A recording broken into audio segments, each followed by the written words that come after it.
হয়েছিল। এসআইআর এর নাম করে তাদেরকে অপদস্থ করার চেষ্টা করা হচ্ছে যারা স্বাধীনতা সংগ্রামে লড়াই করেছিল এবং তারা দেশ ছাড়া হয়েছিল, দেশ তাদের, আমার এই ভারতবর্ষ তাদের রক্ষা করেছিল।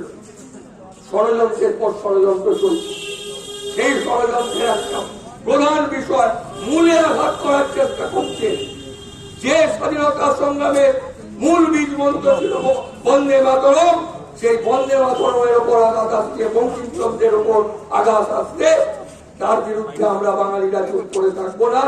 আমরা শুরু করলাম আজ থেকে বন্দে মাতরম ভবনে আমাদের বঙ্কিমচন্দ্র চট্টোপাধ্যায়ের মূর্তিকে মাল্যদানের ভেতর দিয়ে, প্রতিবাদের ভিতর দিয়ে এই আজ প্রয়োজন হলে আমরা পার্লামেন্ট পর্যন্ত পৌঁছে দেবো, প্রধানমন্ত্রীর দপ্তর পর্যন্ত পৌঁছে দেবো।